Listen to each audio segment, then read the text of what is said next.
talked about, so I don't think there's anything new here.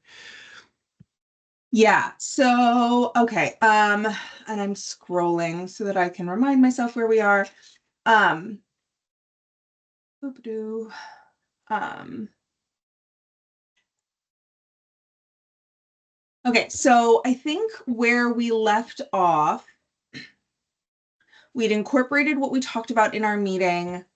And I think where we sort of left was we need to add in a conclusion section of some kind. Oh, hi, Katie. I'm so sorry. I didn't even see you arrive. I was looking at my other screen.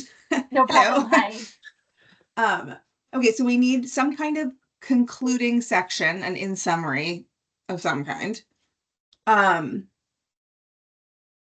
We were hoping to add maybe, oh, where am I? This is a long document.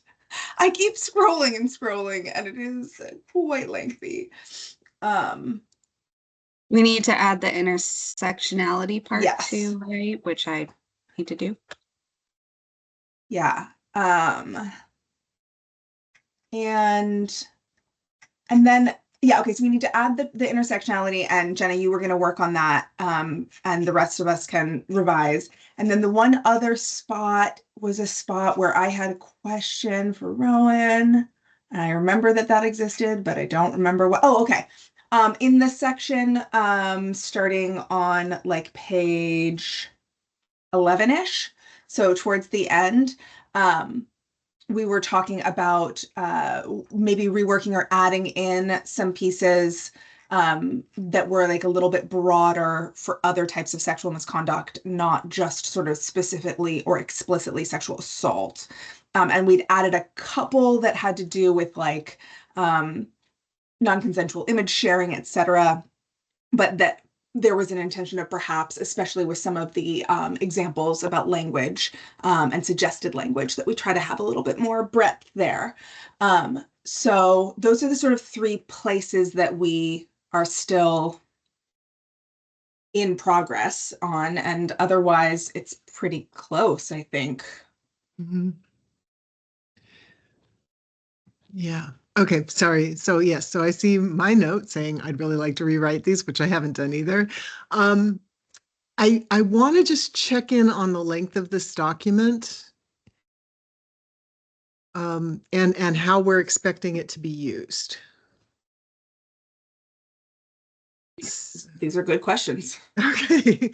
All right. I think that originally this was intended to be guidance for the survey writing committee as they were, thinking about language that they were using as they're writing the survey questions.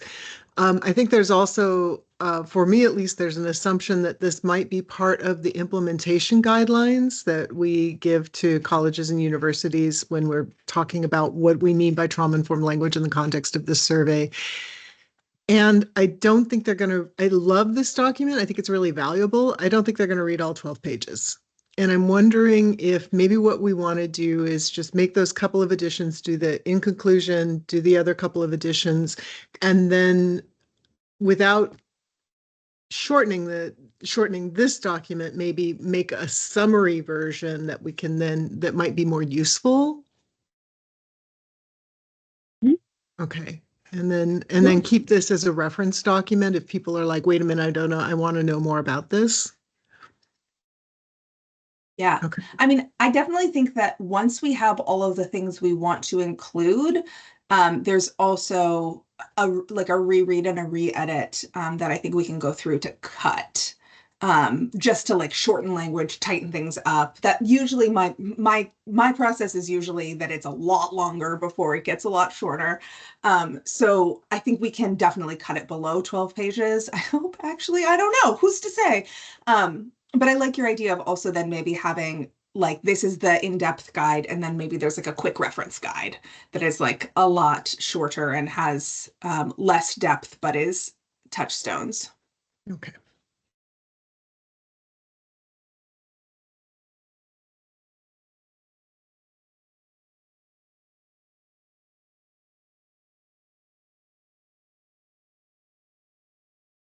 The if we were to aim for a length for that document, Rowan, what would be like your ideal length? 1 page. 1 page. Okay. Yeah. So like kind of like an expanded table of contents. Just a little bit of like here's the super important parts. Okay. Yeah. Whew, And 1 page. yeah, and then breaking it into plain language as much as possible. Yeah. I honestly feel like this is such a useful document, right? Like I'm not sure that this has been that there is another document that's similar that's sort of used on an agency-wide basis. I mean, maybe in specific DVSA agencies, there's something like this, but I really don't want to lose any of the nuance here because I feel like it's just so valuable in so many ways. But we still need to take it down to 1 page to make it more useful, I think. Are there sections that you think, like if we're gonna try to get like genuinely like a one pager sort of a thing, um, I don't know if we can keep every subsection that's in and just shorten it, or if we need to skip some of the subsections altogether. Are there any things in particular that y'all are like, no, we need to make sure that we keep this, or you know what, probably we can let go of that? Like I would imagine that the in-depth description of fight, flight, freeze, fawn can probably be shortened to a sentence or so. Maybe this like long list of the different ways that trauma can show up can be shortened to 2 sentences. Um, do we need all the examples of triggers? No, probably not. Um, but are there any sections that you're like, I don't know if we need to include this at all, or don't miss that?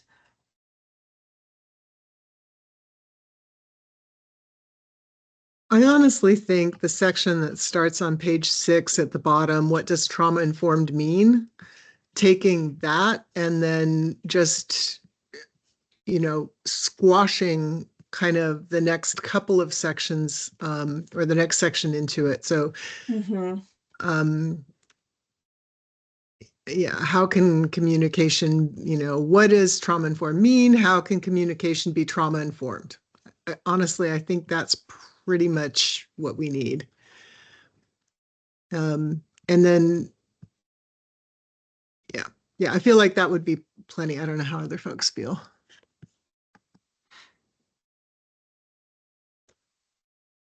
Yeah, you are the expert on how this is going to be used and implemented. So I definitely trust your. It's helpful for me. It's always helpful to have like the the bumpers, you know, and then we can bump. What are they called in bowling? Is it bumpers? You know what I mean? The bowling lane. I haven't Okay. had enough caffeine yet, so this is y'all get me at my least caffeinated, least helpful spot. But yes, it's helpful to have like the actual limits, and then we can work within that. I think if I were going to do a 1 page, I would start exactly where Rowan says, how can communication be trauma informed? The next page, I think if we're looking at what information to give to a institution about how to implement, that is all the relevant material they frankly need. And then because they will have our survey that is written, so they don't need to have all this, language about how to implement language. So I think that page 6, the top of page 6 and page 7 is really what the institutions need, and not necessarily beyond that. Is how I feel, and then the rest is just a reference document for our group who is writing questions, is how I see it. And I mean, we have our outreach committee could take a look at it and rephrase it, right? I mean, that could be a project for them, like take this document and use what you want to give information to the universities. I don't know that necessarily we need to That's a good idea. be involved in that. They may Mhm. also, to that point, have different purposes for different sections, right? Right. So it makes a lot of sense to me. That's such a good idea that they could, like, that we could just kind of give this to them in some ways. Yeah. Okay, that makes sense.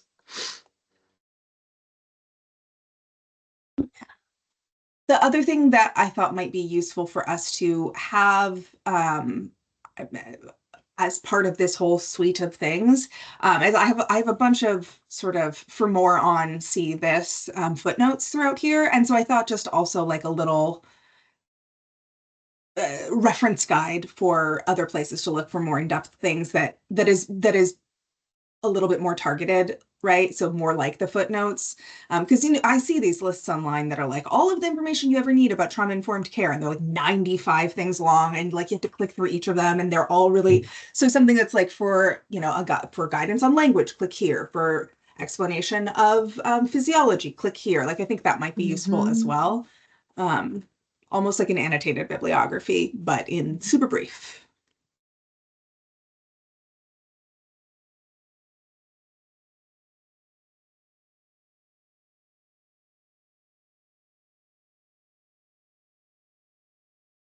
When is our next full group meeting?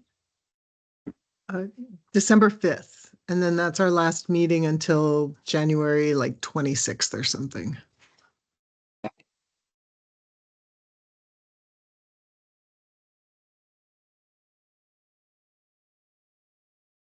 What theoretically would we, I know that's only a couple of weeks away, what theoretically would be helpful for us to have for the next full group meeting? Would it be fine to just have like the fleshed out version done, finish the conclusion, intersectionality, all that kind of stuff?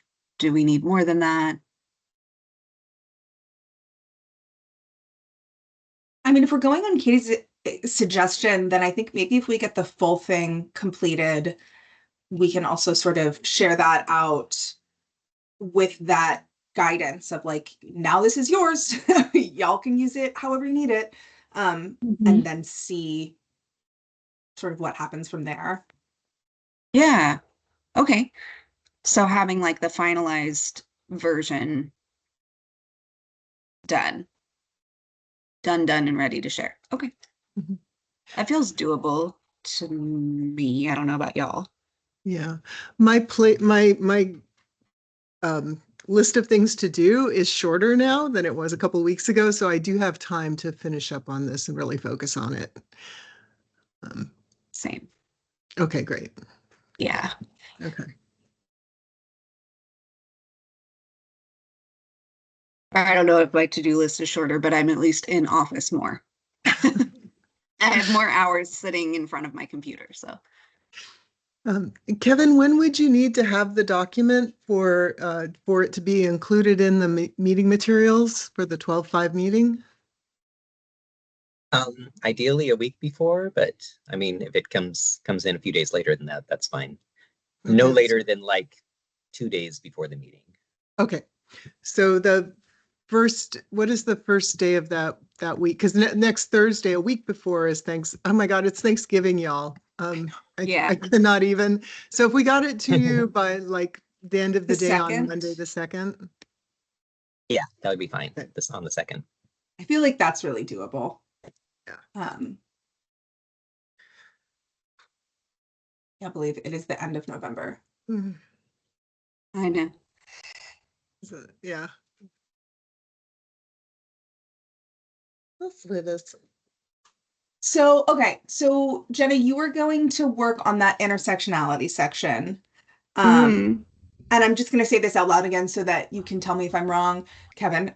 What we should do is we should download a draft, edit in that, and then replace with new version, right? When we upload Yeah, it just to, when you do edits, just continually replace the version that's online, and then the next person can reference that. Yeah. okay. And it's helpful if you rename the document with like your initials and the date that you're uploading it. Like I said, Basecamp will keep track of all of the different versions, but it's good to be able to look at it and go, oh, okay, Martina's worked on it since I last did. And Yeah. when y'all are editing in Word, we're not changing anything, right? We're just editing and then updating. We're just keeping it in the version where it's tracking the changes. I think I we just can want to do make that. sure I'm That's not good. missing anything. Okay. Yeah. Yeah, I Yeah, mean, use we track could changes. choose to go through and accept all the changes as they exist right now if we wanted to make it easier to look at, or we could wait until the whole thing's done and then do it all in one big batch. It's genuinely, I think, whatever makes the most sense for folks who like, some folks like to see that change. It's helpful for them. Some don't. I'm fine either way. Yeah, I have no preference. I just want to make sure I don't screw everything up when I upload it. I say let's keep it as is then, so that there's not the possibility that one person is working on a draft that hasn't accepted the changes and another is. Um, Yeah. uh, I think yeah. when you're editing it, if you go to the view or review, there's a way to change if you look at tracking, go Mhm. to review, tracking, and then you can change the way that it looks on your screen without accepting all of the Yeah. changes. So that makes it easier for me sometimes rather than seeing all of the. Same. Sorry, I'm playing tug down here that's why I'm moving around. Multitasking. Have you gotten any interest in her to be adopted? It'll be a couple of months for her. She's really great in the house, but she's terrified of everything outside. So we're working on some training but yeah, we went for a walk today and her tail was actually up and wagging for a couple of houses, which is the first time that's happened. It's usually really tucked. So we're getting there, just slow Oh, but sure. Yeah.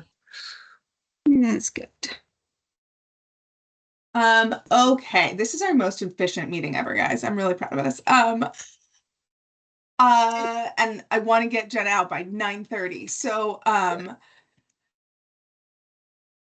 Okay, so in terms of timing, oh, sorry, Roan, you go ahead. I'm shutting No, up. go ahead, finish up. Sorry. I was gonna And say it's in terms okay. of, I have until 9:45 oh, if you have needed. till So 9:45. Katie yes, has till no 9:30. worries. Yeah. I knew it was Okay. one of the two of you. So in terms of timing, we have like a week and a half-ish, 2 weeks-ish.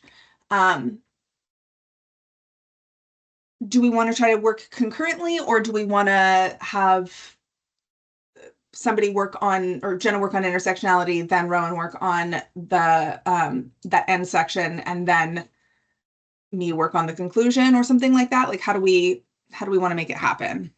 I'd vote concurrently Okay. just So for let's just time's be sake. so let's just be careful when we are uploading new versions, that if by the time we're ready to put ours in, there's a more recent one, that we instead merge them, lest we end up with several different floating around things. Yeah, that sounds good. Yeah. Yeah, I find if I don't upload, I am bad about this, but I'm trying really hard to remember at the end of the session when I'm done working on the document right then, I'm going to upload that version, even if I know I'm going to go back in and make changes. Okay. That makes Good sense. to know. Yeah. Okay. I don't know if we had an agenda. I'm sure we do, but are we gonna talk about the definitions, the changes that were made by that Rowan sent out this morning or were uploaded this morning? I was going to ask if we can do that. I just put the document or loaded the base camp there. If you don't have that, I think, let's see, let me get back to, sorry, close that window. Oops. Okay, I'm going to open it again. I think the main changes that were made in there were the consent definition. Shannon Rose, who's the director at the Sexual Assault Task Force, recommended putting in something about age and capacity. So on that first page under consent, I added a sentence that says, consent cannot be given by a person that should be a person who is asleep or unconscious under the age of 18, incapacitated by intoxicants, or incapacitated by a temporary or permanent mental or physical condition. and that's really awkward wording, but what I was trying to catch was someone who is, I didn't want to say legally incapacitated because I don't know what that really means, but I was trying to catch that idea that someone might be, might not have the mental functioning to be able to make that, to make consent, or might be physically unable to indicate consent without taking away autonomy from people who have those conditions, right? That's hard, right? Yeah. It's a really slippery slope, and it's a really complicated area legally. And so, and it's an area that folks certainly like in the disability rights world care deeply about. And so I would pitch that we reconsider the language about the temporary or permanent mental or physical condition. Because just for all of those reasons. I don't know. I mean, I recognize that there's something that is a factor, but it's also, it is so complex. And if we have a definition that is too expansive, it could be problematic, I guess, was my concern with it. I Do you- agree. Do you have a way to catch kind of that without, I mean, what we're talking about is abuse of power, clearly. So we could just put in or in situations where the power differential, I hate to do that too, because what does that mean, right? Yeah, right. That's why, right, expanding it beyond the original definition makes it just more complicated.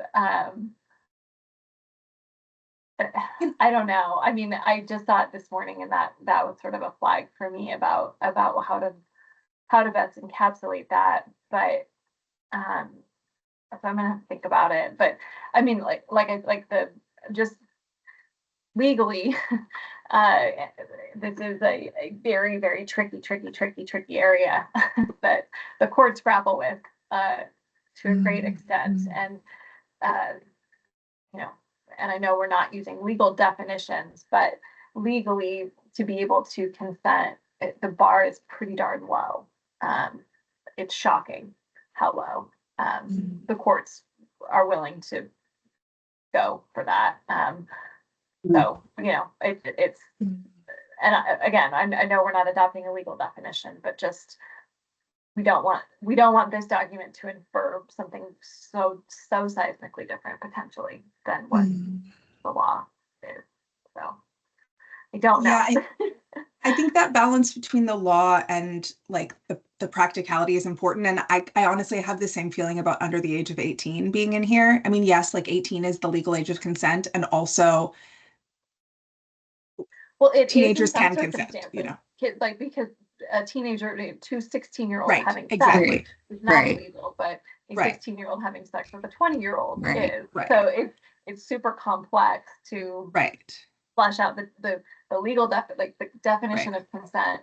And so, yeah, it's not necessarily accurate that consent cannot be given by a person under 18 Right. legally, And- right?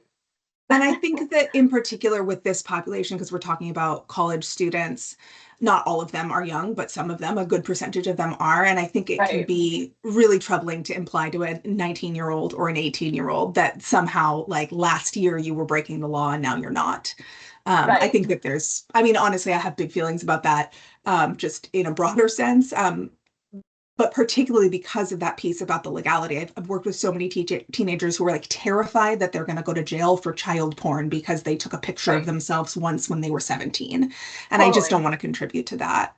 I wonder if we could say consent cannot be given by a person who is asleep or unconscious, incapacitated by intoxicants, and then something like, or otherwise unable to make informed decisions. So that, like, the problem is a person being unable to make an informed decision, which like a 10-year-old can't, and a person who is so, cognitively impaired that they're unable to make decisions about how to care for their body, for example, can't, but that we're not naming a specific, like, cut and dry definition around it. Yeah. Is that's what you just said? Okay. Mhm. And I wonder if Oh, there's, but I know not, we're but with not, the under 18. Oh yeah, without the under 18. Yeah. Oh, sorry. Sorry. Let me cut that Yeah. out. Okay. Sorry, Jenna. no worries. I wonder, because I think this is an area where it could be very helpful to just add a link to the Oregon laws. So that we're not trying to explain the difference between like, well, legally, technically, you can't consent if you're under the age of 18, but blah, blah, blah. Like, I think it would be fine to say, like, here's a link to the Oregon actual laws around this, but not necessarily use the legal jargon. I don't know. I mean, yes, but the law is so disparately different from what the campuses define as sexual Yeah. misconduct. So Yeah. that can be very confusing. And we might have folks who are also are coming from other states or other regions. And I know we're talking about sexual misconduct on Oregon college campuses, but you know, the legal definition varies depending on jurisdiction sometimes. So that I think that also makes it complicated, particularly because like if this is sexual misconduct broadly, the ability to consent to sex is really different than the ability to consent to someone sending an image, right? Like those are just two really different things, and the law doesn't really have a lot of clarity around that. Although there's a potential legal concept this coming up in this session for making some new, I don't know, parameters around digital flashing. So like sending dick pics, which like, boy, that's going to be complicated in the courts, but like kind of cool. Like I'm excited to see what happens. I think remembering what we're going to be using this definition for, which is in the survey, when we talk about consent, this is what we mean. I feel like that definition that you've just come up with there works for that. And I agree, it's really, I mean, yeah, legally it's really different, but every single college has a different policy Totally. with a different definition of consent in it. So, and the way define this it, is yeah. phrased matches more closely to what we can say legally, right? Like Right. it, as opposed to putting more narrow parameters on it. Like this isn't so far from what the status of a, Oregon law is that I have an issue with it. I think that's a lot better. Great job, Martina. You guys, I have to jump off. I will try and jump on our 10 a.m. also. I'm in 3 meetings all at the same time. Good luck. Super fun Hang today. in there. Bye. All right. Bye. You go, Katie. See you later. Okay. Okay. Or otherwise unable to, I'm adding this to the document and I'll upload this. Yeah. And if there's a desire for a bigger discussion amongst the whole group, I think that might be one that's fair to, consent is so central. Like I think it's maybe the most important definition that we have. And in some ways, I think it's a good thing that it is one of the shortest and most succinct, because it has that like sort of the breadth of vagueness in it. But if there's a desire for more discussion, we could also potentially put that on the agenda to talk about in the main group. And I'll go to town on my beliefs about people with disabilities and people under 18, and other people can fight with me and it'll be a brawl.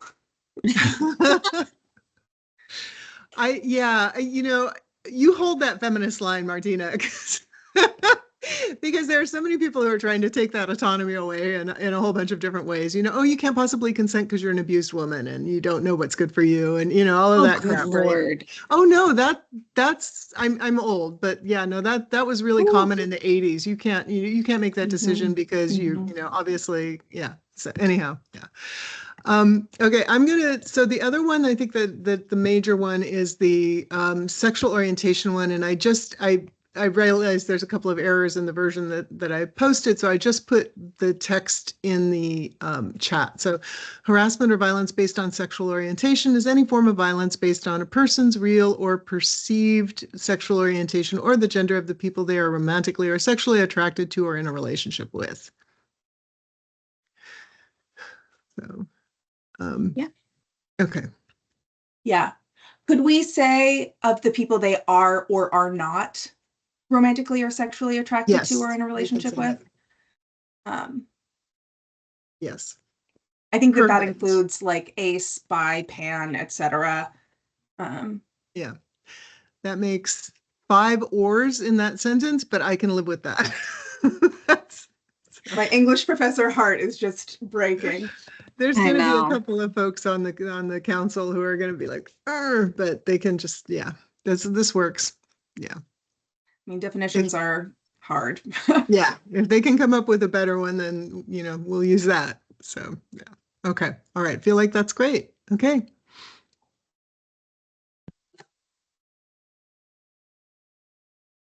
Rowan, I'm a little fuzzy. Is this the version of draft definitions that is available to the writing committee too? Is this version what we should be talking about tomorrow in the writing committee? Yes, we'll send them these edits, and then we'll also put these back into the rules document that we've been working on. So yeah, I'm trying to make sure that the rules working group, which is assigning, creating the administrative rules, is working from the same set of definitions that the survey council is. I just feel like that would be a lot easier for if for this section of law, these are the definitions we're using. And there will be some sort of preface in the administrative rules that says, for the purposes of enactment of this blah, blah, blah, these are the definitions that are being used, because we don't want to try to be creating state law here. Yeah. Yeah, no, Yeah. thank you. Katie can do Yeah. that. Yeah. No, I really like this. And I'm like reading back again and again over that definition of consent and trying to think of like the edge cases. Mhm. And I think that I really do think that this gets at something.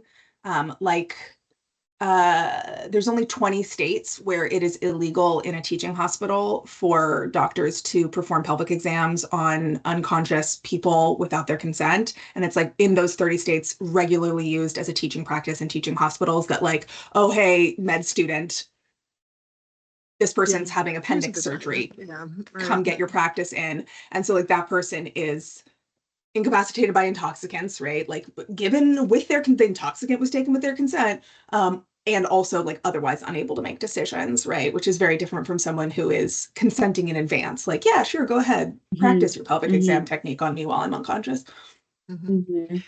This is an aside, but I have a friend whose like part-time gig was being the model for medical students. Like that was her job, was to get pelvics and give them feedback on it. Oh, I know, not something that most of us could do. She was amazing at that's it. amazing. Bless her Yeah. and her pelvic floor fortitude. I know. And whoever the Seriously. doctor was who was like, hey, maybe we can find a conscious person to talk to medical students through this, right? Like that. Yeah. My God. I don't know how much she got paid. I hope it was enough. I hope it was as much as a Goodness. professional football player. Yeah. Yeah. At least. Okay. Well, Okay. have we successfully gotten done under the wire? Yep, we did. We did it. Okay. Yeah.